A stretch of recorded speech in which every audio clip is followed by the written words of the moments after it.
Hello and welcome to উদ্বোধন। আশা করছি তোমরা সবাই খুব ভালো আছো এবং সুস্থ আছো। আজকে যেই প্র্যাকটিস সেটটা আমরা শুরু করছি সেটা হচ্ছে ফুড সাব ইন্সপেক্টর 2014 প্রশ্নপত্র। তো যারা যারা এর আগে ফুড সাব ইন্সপেক্টরের এক্সাম দিয়েছো তারা প্রিভিয়াস ইয়ার করে থাকবে ফুড সাব ইন্সপেক্টর 2014। যারা যারা করোনি তারা আমার এই ভিডিওটা দেখে করে নাও, কারণ সামনে বেশ কিছু এক্সাম রয়েছে এবং এই ফুড সাব ইন্সপেক্টর তখন তোমার নিয়েছিল হচ্ছে ডাব্লিউবিএসএসসি 2014 সালে। তো ডাব্লিউবিএসএসসি আবার ফর্ম হয়েছে।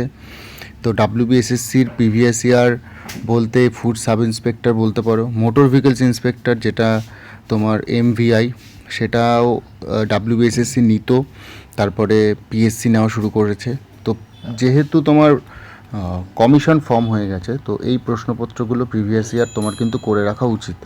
ঠিক আছে, তো আমি ফুড সাব ইন্সপেক্টরের প্রিভিয়াস ইয়ার প্রশ্নপত্রগুলো করাবো তোমাদেরকে 2014 এটা, এরপরে 2019, আর তারপরে হচ্ছে 2023-এর।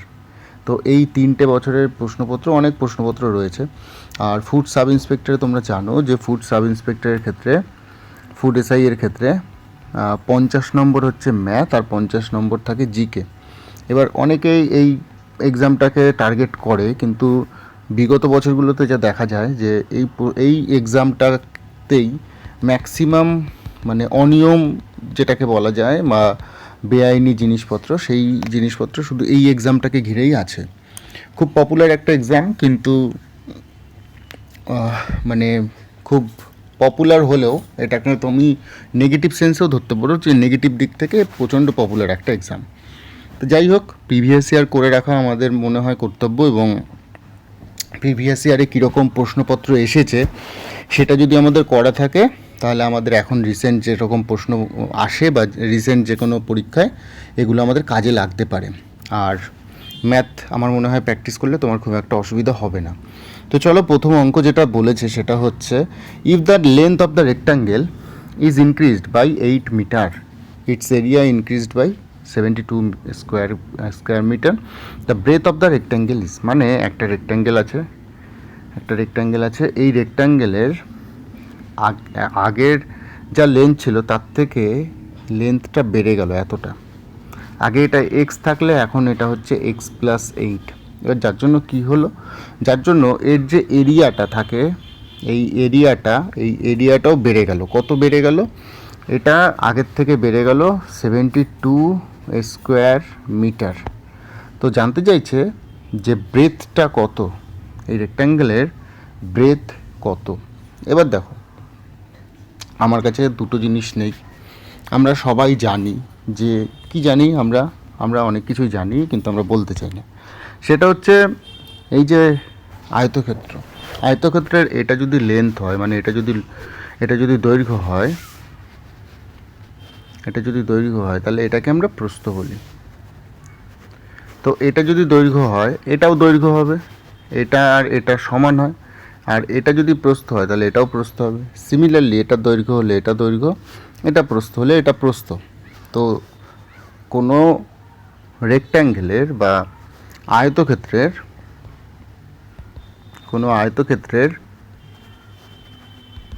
ক্ষেত্রফল, আমার কাজ করতে হবে কিসের নিয়ে? ক্ষেত্রফল নিয়ে। তো আয়তক্ষেত্রের ক্ষেত্রফল হচ্ছে দৈর্ঘ্য ইন্টু প্রস্থ। ঠিক, দৈর্ঘ্য ইন্টু প্রস্থ আমার হচ্ছে আয়তক্ষেত্রের ক্ষেত্রফলের নিয়ম। তো আগে দৈর্ঘ্য কত ছিল? আগে দৈর্ঘ্য ছিল এক্স।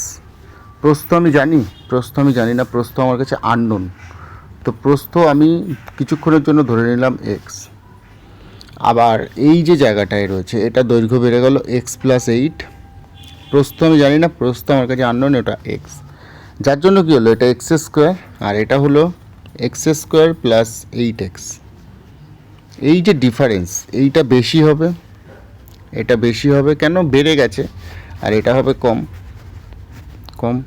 তো x² - 8x - x² এর মান বলছে 72। তো x² কেটে গেল, x² কী হলো, কেটে গেল, সরি এটা প্লাস হবে। তো 8x এর ভ্যালু কত? 72। তাহলে প্রস্থর ভ্যালু কত? 8 দিয়ে কাটলে 9।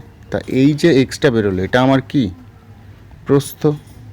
প্রস্থ, ঠিক না? তো প্রস্থ আমার 9 মিটার, আগে যেটা আমার ছিল 9 মিটার, এখনও সেটা 9 মিটারই হবে। এবার আমি একটু ভেরিফাই করে নিই আমি ঠিক করলাম কি না। ভেরিফাই করার জন্য অনেক নিয়ম রয়েছে। আমার দৈর্ঘ্য আমি জানি না, দৈর্ঘ্য আমার এক্স, প্রস্থ আমার 9 মিটার, তাহলে এটা 9x। দৈর্ঘ্য আমার এক্স থেকে বেড়ে গেল 9 প্লাস এক্স প্লাস 8, আর এটা আমার 9 রয়েছে, তাহলে এটা 9x, আর এটা হচ্ছে 9x প্লাস 8 নং 72, 9 কেটে গেল, 72 স্কোয়ার মিটার ও বেড়ে গেল। বোঝা গেল? তো এইভাবে অঙ্কগুলো করতে হবে। নেক্সট প্রশ্ন দেখা যাক।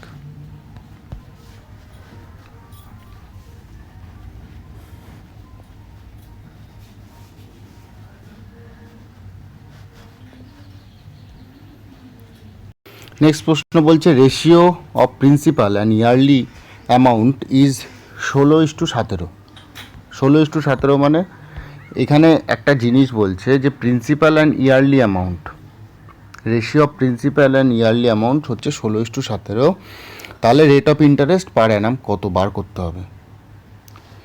16 টাকা ছিল প্রিন্সিপাল, হয়ে গেল 1 বছর পরে কত? 17 টাকা। তাহলে কত পার্সেন্ট রেট অফ ইন্টারেস্ট এসছে? তো 16 টাকা ছিল, 17 টাকা হয়ে গেল, 16 থেকে 17 হলো, কত টাকা বাড়লো? আমার 1 টাকা বাড়লো। 1 টাকাটা আমার কতর ওপর বাড়লো? 16 টাকার উপর বাড়লো, ইন্টু 100 করলে বেরিয়ে যাবে। 2 দিয়ে কাটবো, 4 দিয়ে কাটবো, 4 4 16, 4 দিয়ে কাটলে 25।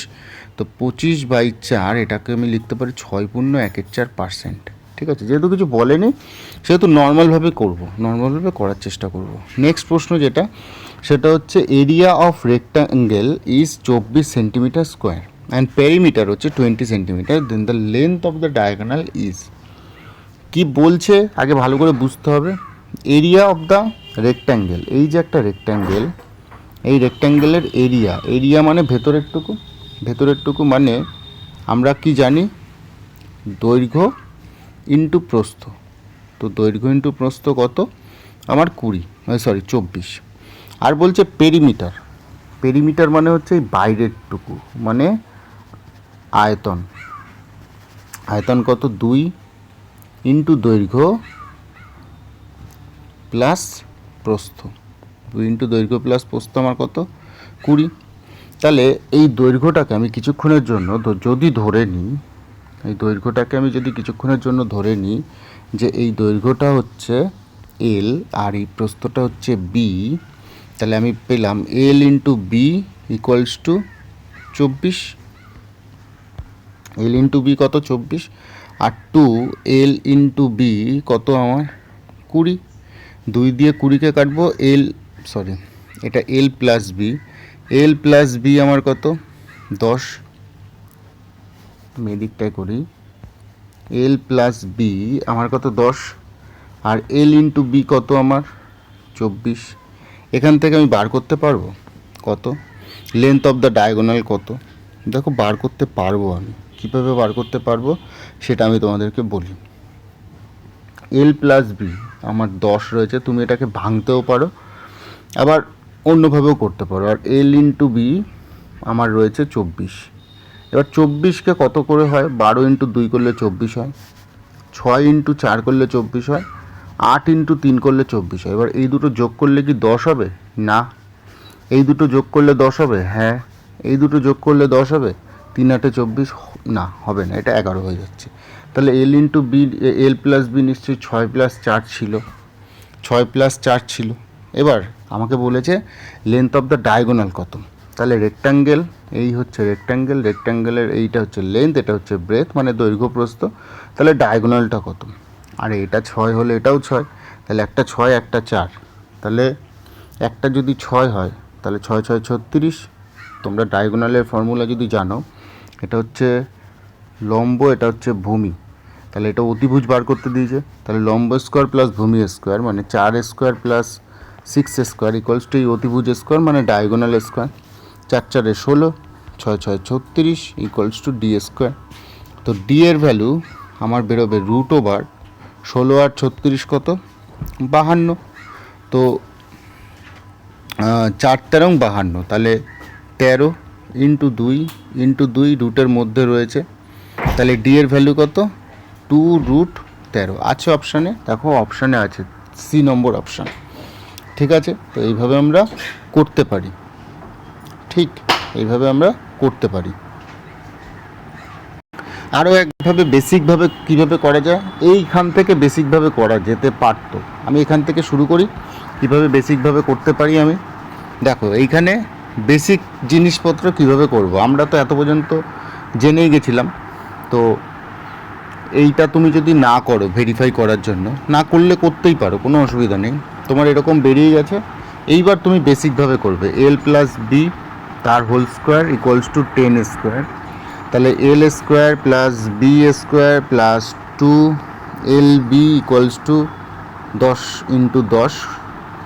তো L square plus B square plus 2, এবার দেখো এল বির গুণ করলে কত হচ্ছে 2 into 24 equals to 100। L square plus B square equals to 100 minus 48, L square plus B square equals to 52। ভালো কথা।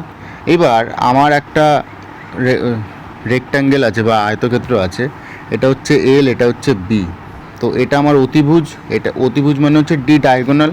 তাহলে আমি এখানে লম্ব স্কোয়ার প্লাস ভূমি স্কোয়ার সমান সমান তো অতিভুজ স্কোয়ার, মানে L square plus B square equals to তো ডি স্কোয়ার। তো আমি এখানে direct L square plus B স্কোয়ারের বদলে আমি এটা ডি স্কোয়ার লিখতে পারতাম, ইকুয়ালস টু 52 লিখতে পারতাম। তো ডি ইকুয়ালস টু কত হবে, √52 হয়ে যাবে, সেখান থেকে হবে 13 রুটের মধ্যে ইন্টু 2 তো ডি ইকুয়ালস টু 2√13। এইভাবে আমি করতে পারতাম যদি আমি ওইভাবে ভ্যালু পুটিং না করতে চাইতাম। তো বোঝা গেল, আশা করছি বুঝতে পেরেছো সবাই। নেক্সট প্রশ্ন, চলো নেক্সট প্রশ্ন দেখা যাক। তো নেক্সট প্রশ্ন হচ্ছে এটা, কেমন লাগছে অবশ্যই জানিও।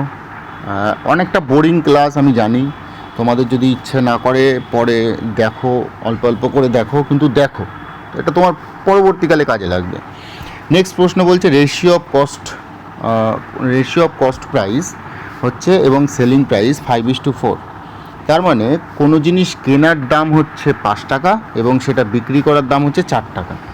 কোনো জিনিস কেনার দাম হচ্ছে 5 টাকা, বিক্রি করার দাম হচ্ছে 4 টাকা, তাহলে লস তো হবে। 5 টাকায় কিনে যদি 4 টাকায় বিক্রি করি লস তো হবে। কত টাকা লস হবে, 1 টাকা লস হবে। এই 1 টাকাটা লস কত টাকার উপর হবে, 5 টাকার উপর ইন্টু 100, 5 দিয়ে 100কে কাটলে 20% হচ্ছে আমার লস। বোঝা গেল। নেক্সট প্রশ্ন কি, নেক্সট প্রশ্ন হচ্ছে এটা 5 নম্বর হচ্ছে এ ইকুয়ালস টু 2p। দেখো এ ইকুয়ালস টু 2p, তাহলে এ বাই পি ইকুয়ালস টু 2/1, তার মানে পি এর মান 1, এর মান 2। ভালো কথা। পরে হচ্ছে B equals to A plus 3, তাহলে বি ইকুয়ালস টু এর মান কত 2 প্লাস 3, তাহলে বি এর মান কত 5 পেয়ে গেলাম। পরের লাইনে হচ্ছে C equals to B plus 3, তাহলে সি ইকুয়ালস টু বি এর মান 5 আর 3, তাহলে সি এর মান কত 8। এবার বলেছে average of A B C is, A মানে হচ্ছে 2, বি মানে হচ্ছে 5, সি মানে হচ্ছে 8। 8 আর 2 10 আর 5 15, 15/2 করলে 7.5 হচ্ছে আমার অ্যান্সার। 7.5 হচ্ছে আমার অ্যান্সার, তাই তো। 8 আর 2 10 আর 5 15, 7.5 অ্যান্সার। এবার আমাকে এই 7.5 অ্যান্সারটা আমাকে অন্যভাবে চেয়েছে বার করতে বা চাইছে অন্যভাবে। তো অন্যভাবে কি, এবিসির যে অ্যাভারেজ আছে সেটা আর কিভাবে বার করা যায়, মানে এই অ্যাভারেজটা আমি অন্য কিভাবে বার করতে পারি, মানে এখানে পি এর ফর্মুলাতে দিয়েছে। আমি তো এটা নর্মালি বার করে দিলাম 7.5, কিন্তু আমাকে 7.5 অ্যান্সার করলে হবে না, এখানে পি এর মান হিসেবে বার করতে হবে। তো আমি আরেকটু ব্যাকে যাই যে এটা কিভাবে এই তোমার পি এর মানই হয়। তাহলে এ ইকুয়ালস টু 2p যদি হয়, তাহলে B equals to A plus 3, তো এর মান তো 2p, তো এখানে 2p প্লাস 3 হয়ে যাবে বি এর মান। ঠিক, এর মান পেলাম 2p, বি এর মান পেলাম 2p প্লাস 3। এবার সি এর মান বার করব। সি মানে হচ্ছে বি প্লাস 3, তো সি এর মান হচ্ছে 2p প্লাস 3 প্লাস 3, তাহলে সি এর মান হচ্ছে 2p প্লাস 6। এবার আমাকে বলেছে এবিসির মান বার করতে। দেখো এ মানে হচ্ছে 2p, বি মানে হচ্ছে 2p প্লাস 3, আর সি মানে হচ্ছে 2p প্লাস 6 বাই 3। এবার 2p কত হচ্ছে 6p প্লাস 6 আর 3 9 বাই 3। তো 3 দিয়ে এটাকে ভাগ করলে হচ্ছে 2p প্লাস 3 আমার হচ্ছে সঠিক অ্যান্সার। এইটা হবে সঠিক অ্যান্সার। ঠিক আছে, এটা পি এর ফরম্যাটে যেহেতু তোমাকে বার করতে হবে, তো পি এর ফরম্যাটেই তোমাকে বার করা উচিত। আমি ওটা খেয়াল করিনি, ওটা অ্যান্সারের দিকে তাকাইনি যে ওটা কোন ফরম্যাটে চেয়েছে, আমি 7.5 বার করেছি। চলো নেক্সট প্রশ্ন হচ্ছে 6 নম্বর। বলছে 300টা আপেল আর distribute among ABC, A B এবং সি এর মধ্যে 300টা আপেল বিলি হয়েছে in such a way that 3 times of the number received by A may be equal to 4 times of B, মানে 3 times of A may be 4 times of B এইরকমভাবে, এবং and 9 times that of C, 9 times that of C, মানে ঠিক এইরকম একটা রেশিওতে ভাগ হয়েছে। তাও 3a equals to 4b equals to 9c। তাহলে এটা এদের আমি লসাগু নেব। লসাগু কত হচ্ছে 4 নং 36 হচ্ছে আমার লসাগু। তাহলে এর মান হচ্ছে 12, বি এর মান হচ্ছে আমার 9, সি এর মান হচ্ছে 4। তো এ এর মান হচ্ছে 12, বি এর মান হচ্ছে 9, সি এর মান হচ্ছে 4। 12 আর 9 হচ্ছে 21, 21 আর 4 হচ্ছে 25। তো টোটাল আমার সংখ্যা হচ্ছে 25। 25-এর ভ্যালু কত 300, একের ভ্যালু কত 12, 25 দিয়ে কাটলে 25 একে 25, 25 দুগুণি 50। এবার বলেছে বি কটা পাবে। তাহলে একের ভ্যালু যদি 12 হয় তাহলে বি পাবে আমার 9টা। তাহলে 9 ইন্টু 12 করলে 9 বারং 108টা আপেল ও পাবে। নেক্সট প্রশ্ন, তোমাদের কেমন লাগছে তোমরা অবশ্যই জানিও এবং কমেন্ট করো, তাহলেই এই ম্যাথসগুলো করানোর সার্থকতা। নেক্সট প্রশ্ন হচ্ছে if the sum of the 2 number is 50, দুটো সংখ্যার যোগফল হচ্ছে 50x plus y, their mean proportional is 15। Mean proportion মানে জানো কি, x y, root over x y এর ভ্যালু হচ্ছে 15। ঠিক আছে, মিন প্রপোর্শন। তো রুট ওভার এক্স ওয়াই এর ভ্যালু যদি 15 হয় তাহলে এক্স ইন্টু ওয়াই এর মান হবে 15 স্কোয়ার। তো এখান থেকে এক্স ওয়াই এর ভ্যালু হচ্ছে 225। ঠিক, 225, এক্স ইন্টু ওয়াই এর মান হচ্ছে 225। এবার বলেছে দেন দ্য নাম্বার আর, মানে এই নাম্বারগুলো কত। তো 225 যদি গুণ করে হয় আর যোগ করে হয় যদি তোমার ওই যোগ করে হয় যদি 50, তাহলে আমরা একটু আগে একটা অঙ্ক করেছিলাম। দেখো এই যে এই রেক্ট্যাঙ্গেলের এই 3 নম্বর অঙ্কটা তোমাদের যদি মনে থাকে, সেটা দুভাবে করতে পারি, একটা বেসিক নিয়মে, একটা অ্যাডভান্স নিয়মে। তুমি ভ্যালু পুটও করতে পারো, নর্মাল করতে পারো। এবার 225 গুণ করে হবে, দুটো সংখ্যা যোগ করে হবে 50। তো 35, 10, 50 তো যোগ করে হচ্ছে, কিন্তু গুণ করলে 35 ইন্টু 10 করলেই হচ্ছে তোমার 350। তাহলে এটা হতে পারে না। 40 প্লাস 10 যোগ করলে 50 হবে, কিন্তু 40 ইন্টু 10 করলে 400 হয়ে যাবে, এটাও হতে পারে না। 25 ইন্টু 25 যোগ করলে 50, কিন্তু গুণ করলে 625, এটাও হতে পারে না। হবে কোনটা, এটা। 45 ইন্টু 5, তাহলে 45 ইন্টু 5, 5 5 25-এর 5, হাতে আমার 2, 4 5 20, 21 22। বোঝা গেল? এইভাবে তুমি শর্টে এটা করতে পারো আমার মনে হয়।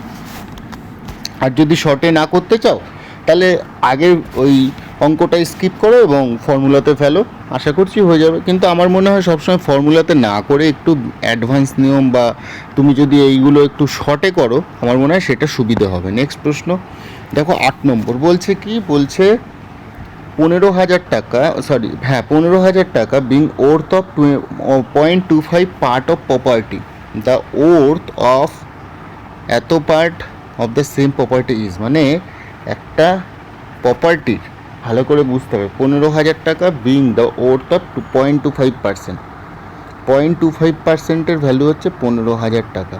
তো এটা 1/4 ভাগ, তাহলে 1 ভাগের ভ্যালু কত, 4 দিয়ে গুণ করলে 60,000 হয়ে যাবে, 60,000 হয়ে যাবে। এবার এই 60,000-এর বলেছে 0.03 ইন্টু 0.5 গুণ করলে কত হবে, তাই পয়েন্ট মানে নিচে 100, এটার আর এটার মানে হচ্ছে 10, তাহলে 3 5 15 বাই 1000, 15/1000 মানে 0.015, তার মানে এই 60,000-এর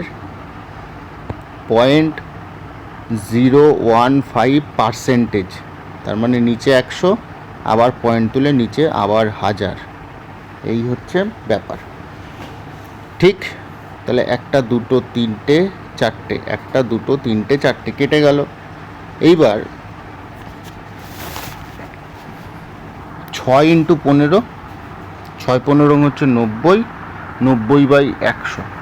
দাঁড়াও জাস্ট মিনিট, এটা আমার 60,000.15, একবার দেখে নিই ঠিকঠাক করছি কি না। হ্যাঁ, ঠিকঠাকই করছি, কিন্তু এখানে জাস্ট একটু ভুল হয়ে গেছে। এখানে আমি এখানটায় আমি একটু ব্যাক করতে থাকি, তুমি বুঝে যাবে। হ্যাঁ, তো যেটা বেরিয়েছে সেটা হবেই 60,000 × 0.015, ঠিক আছে? 60,000 × 0.015। এবার পয়েন্ট তুললাম, নিচে আমি দিলাম 1000, 1 2 3 1 2 3, তাহলে 60 × 15, 6 15 90, আর আরেকটা শূন্য মানে হচ্ছে 900। 900 হচ্ছে এটা সঠিক অ্যান্সার, 900 মানে ডি নম্বর অপশান। ঠিক আছে, চলো নেক্সট প্রশ্ন। নেক্সট প্রশ্ন কি বলছে? বলছে a number is as much greater than 21 as it is less than 71। এটা কি বলছে, এটা বাংলা মানেটা কি? বলছে একটি নাম্বার 21-এর থেকে ততটাই বড় যতটা সে 71-এর থেকে ছোট, মানে 21-এর থেকেও ততটাই বড় যতটাও 71-এর থেকে ছোট। এটা হবে 71-এর থেকে ছোট। ঠিক ঠিক, তাহলে 21 + 71 যোগ করলে হচ্ছে 92, 92/2 করলে হচ্ছে 46। ঠিক আছে, বোঝা গেল? আশা করছি বুঝতে পেরেছো। এবার দেখো 21 থেকে 46 তুমি ডিফারেন্স করো, ডিফারেন্স করলে যা হবে সেই 46 থেকে 71 ডিফারেন্স করো, সেমই হবে। এটাই হচ্ছে কনসেপ্ট, আর কোনো এখানে অন্য কোনো কনসেপ্ট এখানে নেই। নেক্সট প্রশ্ন হচ্ছে find the principal if the interest is 180 পার ইয়ার, 5% পার অ্যানাম। তাহলে 1 বছরে 5%-এ আমি ইন্টারেস্ট পাচ্ছি 180 টাকা। আমার প্রিন্সিপাল কত? প্রিন্সিপাল আমার সবসময় 100%। তাহলে 5%-এর ভ্যালু যদি 180 হয়, তাহলে 5-এর কত গুণ? 20 গুণ। তাহলে 180-রও 20 গুণ হবে, কত হবে? 3600 টাকা আমার প্রিন্সিপাল। নেক্সট প্রশ্ন কি?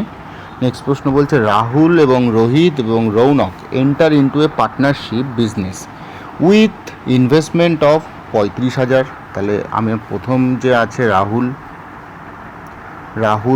35,000 টাকা নিয়ে ঢুকলো, রোহিত 3500 আর 4500, আর রৌনক ঢুকলো 5500 টাকা নিয়ে। ভালো কথা। If the first 6 month profit 405 টাকা, তাহলে কেউ তো বলেনি যে ছেড়ে দিয়েছে। তাহলে 3500, 4500 এবং 5500 টাকা নিয়ে তারা যখন ঢুকলো, 6 মাস করবে, তো এর সাথেও 6 মাস গুণ, এর সাথেও 6 মাস গুণ, এর সাথেও 6 মাস গুণ। আমি গুণ করতেও পারি, নাও করতে পারি, সেটা আমার ব্যক্তিগত ব্যাপার, কারণ 6 6 6 কেটেই যাবে। 3500 দুটো শূন্য, এর দুটো শূন্য, এর দুটো শূন্য কেটে যাবে। 5 দিয়ে কাটলে এটা হচ্ছে 7, 5 দিয়ে কাটলে এটা হচ্ছে 9, 5 দিয়ে কাটলে এটা হচ্ছে 11। তাহলে 7:9:11 অনুপাতে ওদের টাকাটা বন্টন হবে, এবং এটা যোগ করলে তোমার হচ্ছে টোটাল করলে বোধ হয় 27। ভ্যালু হচ্ছে 405। তাহলে 9 দিয়ে কাটলে এটা হচ্ছে 3, 9 দিয়ে কাটলে 4 নং 36, 45, 5 নং 45, 3 দিয়ে কাটলে 1-এর ভ্যালু 15। 1-এর ভ্যালু যদি 15 বেরোলো, তোমার 15 বেরোচ্ছে, তাহলে বলছে share of the profit of Rahul is, তাহলে রাহুল কত টাকা পেতো? 7 টাকা করে, মানে 7। তাহলে 7 × 15 গুণ করলে 7 15 105 টাকাও পাবে। অপশান নাম্বার বি হচ্ছে সঠিক অ্যান্সার। ঠিক, নেক্সট প্রশ্ন কি বলছে? নেক্সট প্রশ্ন বলছে in a partnership business 3/4 of the A's capital, 3/4 A's capital, 0.25 B's capital আর 30% of C's capital are equal, মানে এই ভাষাটাই বলছে। ভালো কথা, এই ভাষাটা বলছে। তাহলে 3/4A ইকুয়ালস টু পয়েন্ট তুললাম 25/100B ইকুয়ালস টু পার্সেন্টেজ উঠিয়ে দেবো, তাহলে 30/100C এটা হচ্ছে সমান। এবার দেখো ভালো করে বুঝতে হবে, এখানে একটু বোঝার আছে। এই অঙ্কটা অনেকবার এসছে, বহু পরীক্ষায় এসছে। আমি এই 4, এই 100 আর এই 100-র এলসিএম নেব। কত হবে? 100ই হবে আমার এলসিএম। 100 যদি এলসিএম হয়, 4 দিয়ে 100কে কাটলে 25, তাহলে 25 মানে হচ্ছে 75A ইকুয়ালস টু এখানে 25B ইকুয়ালস টু 30C। তার মানে নিচের 100টা নেই, নিচের 100র বদলে এটা দেখো বেড়ে 75 হয়ে গেল। ঠিক, এবার এইটাকেও তো ভাঙতে হবে, ভেঙে 75, 25, 30-এর এলসিএম নিতে হবে, তাহলেই তো এবিসির আলটিমেটলি মানটা আসবে, তাই না? তাহলে 75 25-এর থেকে যাবে, তাহলে 75, 25 আর 30-এর এলসিএম হচ্ছে 75 আর 30, 3 দিয়ে কাটলে 3, 25, 75, 3 দিয়ে কাটলে 10, 5 দিয়ে কাটলে 5, 5 দিয়ে কাটলে 2, 10, 5 10 50, 3 150, 150 হচ্ছে এলসিএম। এটা হচ্ছে এর মান 2, বি এর মান হচ্ছে তোমার 25, 6, আর সি এর মান হচ্ছে 5। ঠিক, এইবার কি বলেছে সেটা দেখো। এবার বলেছে হচ্ছে, আমার অঙ্কটা কোথায় গেল, যা, হ্যাঁ অঙ্ক হচ্ছে 12 নম্বর। এবার এর মান পেয়ে গেছি 2, এর মান আমি পেয়ে গেছি 2, বি এর মান পেয়ে গেছি 6, আর সি এর মান পেয়ে গেছি 5। এইবার বলেছে কি, বলেছে হচ্ছে 52,000 share of the profit of be in total profit হচ্ছে 52,000। তাহলে 6 আর 5 11, 12 13, তাহলে 13-র ভ্যালু হচ্ছে, এখানে লিখি 13-র ভ্যালু হচ্ছে 52,000। তাহলে 1-এর ভ্যালু হচ্ছে 4,000, কারণ 4 13 52। তাহলে বি কত? বি হচ্ছে 6, তাহলে 6 ইন্টু 4,000, 4 6 কত? 24, 4 6 কত? 24,000 হচ্ছে সঠিক অ্যান্সার। 12 নম্বর অঙ্ক। এটা কিন্তু বহুবার পরীক্ষায় এসছে, একটু ভালো করে দেখে নিও, ঠিক আছে, যদি পরবর্তীকালে ফেসে না যেতে চাও। নেক্সট প্রশ্ন 13 নম্বর বলছে কি, ratio of cost price and selling price হচ্ছে 10, মানে কস্ট প্রাইস 10, সেলিং প্রাইস হচ্ছে 11। তাহলে 10 টাকায় মালটা কিনবো এবং 11 টাকায় মালটা বিক্রি করে দেবো, তাহলে 1 টাকা লাভ হচ্ছে কত টাকার উপরে? 10 টাকার উপরে ইন্টু 100, 10 দিয়ে কাটলে এটা 10% হচ্ছে সঠিক অ্যান্সার। নেক্সট প্রশ্ন হচ্ছে 14 নম্বর বলছে, in an examination 65% of the total number of examinees pass. 100% যদি আমার শিক্ষার্থী থাকতো, তার মধ্যে 65% পাস করে গেছে এখনও পর্যন্ত। তার মানে বাকি যে 35% আছে তারা ফেল করেছে, একদম জানা কথা। ঠিক, বলছে if the number of the failure is 17% more than the number candidate not appeared. এইখানে একটা ক্যাচ আছে, যে ক্যাচটা আমাকে ধরতে হবে। এই যে আমি ফেলটা ধরলাম, এটা তো অনুমান করলাম, কিন্তু পরের লাইনে বলেছে if the number of the failure is 17% more than the number candidate not appeared in the examination. তার মানে এটা আমি এখানে ভুল লিখেছি। এখানে আমাকে লিখতে হবে কি, এখানে লিখতে হবে হচ্ছে এর মধ্যে কেউ ফেল করেছে, আবার এর মধ্যে কেউ পরীক্ষায় বসেনি,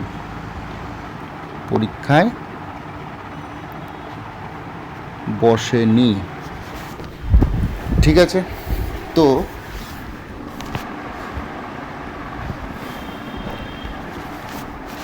এদের মধ্যে অনেকে ফেল করেছে এবং অনেকে পরীক্ষায় বসেনি, কিন্তু এই ফেল পার্টি আর এই পরীক্ষায় বসেনি পার্টির টোটাল কত? টোটাল হচ্ছে 35%। আর যারা বসেনি পরীক্ষায় আর ফেল পার্টি, এদের মধ্যে পার্থক্য কত? পার্থক্য হচ্ছে মাইনাস করলে হচ্ছে 17%। তাহলে ফেল পার্টি আর যারা পরীক্ষায় বসেনি, বলছি if the number of failure is 17% more than the number candidate not appeared, মানে পরীক্ষায় যারা বসেনি তাদের থেকে এরা বেশি। তাহলে ফেল পার্টি আর পরীক্ষায় বসেনি মানে অ্যাবসেন্টি, আর ফেল পার্টি প্লাস অ্যাবসেন্টি, ঠিক, এটা হচ্ছে 35%, এটা হচ্ছে 17%। তাহলে অ্যাবসেন্টি কেটে গেল, 2F এর ভ্যালু হচ্ছে 35 প্লাস 17 করলে 52, 2 দিয়ে কাটলে এটা 26%। তাহলে ফেল যারা করেছিল তারা হচ্ছে 26%, আর যারা অ্যাবসেন্টি আছে টোটাল 35%, তাহলে 26% যদি এটা হয় তাহলে 9% হচ্ছে আমার পরীক্ষায় বসেনি। আশা করছি বুঝতে পারছো, ঠিক আছে? 9% হচ্ছে পরীক্ষায় বসেনি। তাহলে আমাকে জানতে চাইছে then the total number of passed candidate is, total number of passed candidate is, তাহলে কত পার্সেন্ট মানে হচ্ছে পরীক্ষার্থী পাস করেছিল। তো তোমরা যদি এই অঙ্কটা মানে যেই 14 নম্বরের অঙ্কটা এই নিয়মে করো, এর সারা জীবনেও তোমার মিলবে না। এইবার এই অঙ্কটায় তোমার 620, 106, 310 এবং 403 যে অপশানগুলো দেওয়া রয়েছে সেটা কিভাবে আসছে সেটাকে আমাকে বার করতে হবে। এইবার আমি এখানে না কোনো টোটাল নাম্বার অফ ক্যান্ডিডেটের সংখ্যা পাচ্ছি, না আমি পাচ্ছি নট অ্যাপিয়ার্ডের সংখ্যা, না পাচ্ছি আমি পাস এক্সামিনেশনের সংখ্যা। তা আমি অঙ্কটা করব কি করে? তো আমার এই যেটা আমি করে রেখেছি অলরেডি সেটা আমি করে রাখছি এবং তার সাথে আমি নতুন কিছু তোমাকে দেখাচ্ছি যেটা তুমি দেখলেও আটকে উঠবে।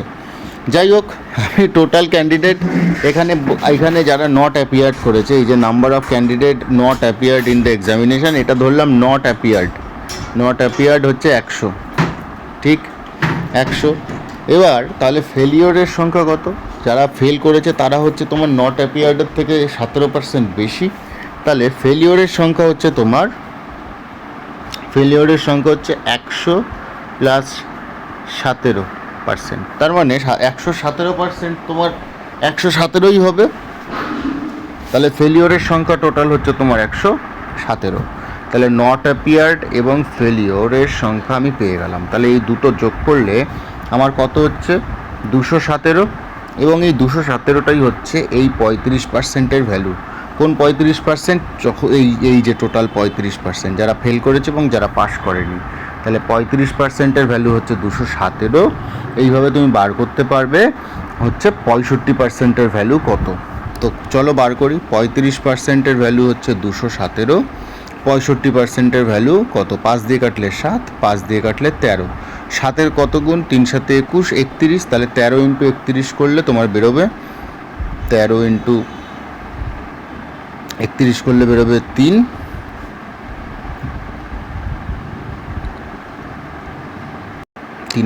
3 লাস্টে 3 দেখো কোনটায় আছে? এইটা ডি নম্বর অপশন 403। তো এইভাবে তুমি অঙ্কটা করতে পারো, ঠিক আছে, তোমার যখন কোনো সংখ্যা তুমি পাচ্ছ না। তো চলো নেক্সট প্রশ্ন দেখা যাক। নেক্সট প্রশ্ন হচ্ছে 15 নম্বর অঙ্কটা কি বলছে? 15 নম্বর অঙ্কটা বলছে তোমার 12 জন লোক আছে, 12 জন লোক 9 দিন কাজ করেছে, 18টা জানলা বানিয়েছে। তাহলে 12 জন লোক 9 দিন কাজ করে 18টা জানলা বানায়। তাহলে তোমাকে বার করতে হবে কি? বার করতে হবে যে কতদিন লাগবে যদি 54 জন মিলে 45টা জানলা বানায়, তাহলে কতদিন লাগবে? তো কিছু করার নেই, চলো কাটাকুটি শুরু করি। 9 দিয়ে কাটলে 6 নং 54, 6 দিয়ে 12কে কাটলে 2, 2 দিয়ে 18কে কাটলে 9। এটা এখনও আমার জানা নেই, অজানা, এই জায়গাটা হচ্ছে আমার অজানা, ঠিক আছে। 9 দিয়ে 45কে কাটলে 5, তাহলে এখানে কিছু নেই 1, এখানে কিছু নেই 1, 1-এর ভ্যালু 1, তাহলে 5-এর ভ্যালু কত হবে? 5। এই হচ্ছে তোমার অ্যান্সার, ঠিক আছে। নেক্সট প্রশ্ন।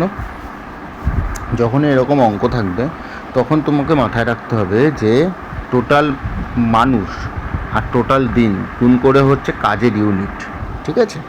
নেক্সট প্রশ্ন 16 নম্বর বলছে এই rectangular field has an area of 864 square kilometre, one of its side হচ্ছে 24 metre, the ratio of the length and breadth is. Rectangular একটা ফিল্ড আছে, মানে হচ্ছে একটা আয়তক্ষেত্র আছে যেটার তোমার একটা সাইড হচ্ছে 24 মিটার আর এরিয়া বলে দিয়েছে 864। তো তোমরাও জানো 24 × x এর ভ্যালুই হবে 864। 2 দিয়ে কাটবো 12, 2 দিয়ে কাটবো 4, 3, 2, 12 দিয়ে ডাইরেক্ট কাটি, 3 × 36, 37, 38, 39, 40, 41, 42, 43, 6 × 72। তাহলে এক্সের ভ্যালু আমার বেরোলো কত? 36। তাহলে একটা 24 আর একটা 36, তাহলে এদের অনুপাত কত? 12 দিয়ে কাটলে 2, 12 দিয়ে কাটলে 3। তাহলে এটা হচ্ছে 36টা হচ্ছে লেন্থ মানে দৈর্ঘ্য আর 24টা হচ্ছে প্রস্থ, তাহলে 3:2 হচ্ছে আমার সঠিক অ্যান্সার। চলো নেক্সট প্রশ্ন দেখি। নেক্সট প্রশ্ন কি বলছে? 17 নম্বর বলছে if in y years is ₹7 is obtained as simple interest X% per annum, then the principal is. তাহলে আমি বার করি। আমরা জানি simple interest equals to principal into time into rate of interest by 100। তো এসআই আমার কাছে প্রিন্সিপাল বার করতে হবে। রুপিস আমি জানি, রুপিস হচ্ছে জেড, আমি পেয়ে গেছি। Y year into principal into X% divided by 100। তো এটা কেটে এটা এখানে ক্রস গুণ হয়ে যাবে, তাহলে 100Z equals to y p x. আমি পি এর মান বার করবো 100Z by y x, 100Z by y x. এই যে ডি নম্বর অপশান হচ্ছে সঠিক অ্যান্সার। তোমাদের কেমন লাগছে তোমরা অবশ্যই জানিও কমেন্টে। ভিডিওটা ভালো লাগলে অবশ্যই সাবস্ক্রাইব করো বন্ধুদের সাথে, আর শেয়ারও করো বন্ধুদের সাথে, ঠিক আছে? তো নেক্সট প্রশ্ন কি? 18 নম্বর বলছে if the area of the 4 wall of the room is 88। আচ্ছা দাঁড়াও দেখিনি, প্রায় 36 মিনিট মতো আমার অঙ্ক করানো হয়ে গেছে। তো এই ভিডিওটা এত অবধি থাক। মোটামুটি আরও 50টা অঙ্ক আছে, টোটাল 50টা অঙ্ক আছে, 17টা অঙ্ক হলো। তো এরপরে এই 17-র পর থেকে 18 থেকে শুরু হবে পরের অঙ্ক। যেহেতু ভিডিওটা অনেক বড় হয়ে গেছে, তোমাদের হয়তো ইচ্ছেও করছে না দেখতে, তো এরপরে নেক্সট একটা পার্ট আমি তৈরি করে দেবো, ঠিক আছে? তো অল দ্য বেস্ট, দেখা হচ্ছে পরের ভিডিওতে। আর ভিডিওটা যদি ভালো লাগে তাহলে অবশ্যই বন্ধুদের সাথে শেয়ার করো, আর চ্যানেলটাকে ভালো লাগলে অবশ্যই সাবস্ক্রাইব করে দিও।